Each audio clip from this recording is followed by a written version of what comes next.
지금 미국의 좀 관세 폭탄을 맞은 곳 중에 하나인 곳이 바로 또 중국인데 중국의 움직임 중에 좀 눈여겨볼 만한 게 지난 1차 관세 부과할 때는 별다른 대응을 하진 않았는데 이번 2차 부과 조치 이후에 중국이 조금 트럼프에게 타격이 있을 만한 조치를 내놓은 것 같아요. 예, 그렇습니다. 이번에 중국이 사실 트럼프에게 큰 타격을 줄 만한 조치를 내놓은 것이 이 농산물에 대해서 관세를 부과했다는 점입니다. 사실 이번에 트럼프 행정부가 출범하기 무섭게 관세를 계속 부과하고 있는 것은 무엇이냐면 트럼프 대통령 같은 경우는 이번에는 두 번째 임기이기 때문에 재선의 기회가 없습니다. 네. 그래서 취임 후 2년 뒤에 중간 선거가 있는데 중간 선거에서 승리를 하지 못하면 바로 레임덕에 들어가거든요. 그래서 네네. 중간 선거를 이기기 위해서 그 전에 뭔가 경제 성과를 내겠다. 그 성과라는 것은 결국은 미국 내에서 제조업 일자리를 많이 창출을 해서 제조업 노동자들의 지지를 끌어올려야만 중간 선거에서 승리를 할 수가 있거든요. 그렇죠. 그래서 일자리 창출을 하기 위해서 여러 관세를 부과해서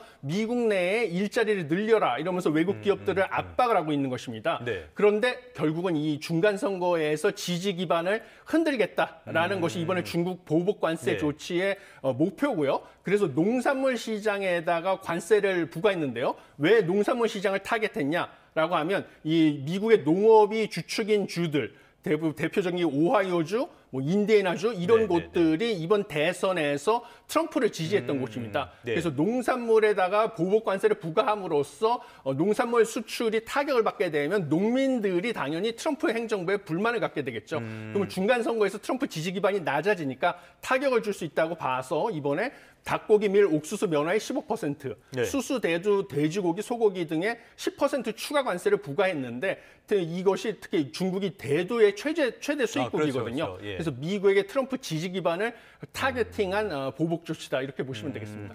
뭐 캐나다나 유럽이나 멕시코 모두 그런 식으로 맞춤형 보복을 하려는 것 같고요.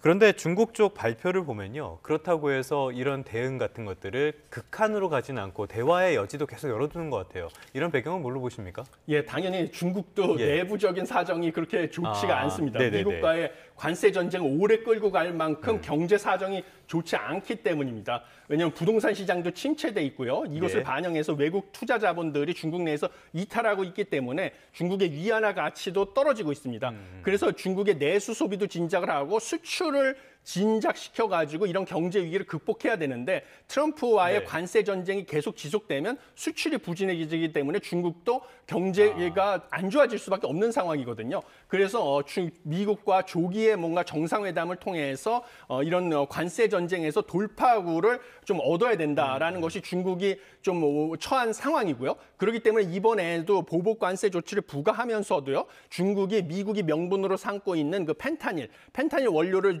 미국으로 수출하고 있다. 합성마약 예, 거죠? 그렇죠. 예. 마약. 그것에 대해서 우리가 차단하기 위한 노력을 하고 있다. 그래서 좀 조기에 대화를 하고 싶다라는 메시지를 이번에 발표를 한 것으로 보시면 되겠습니다. 알겠습니다.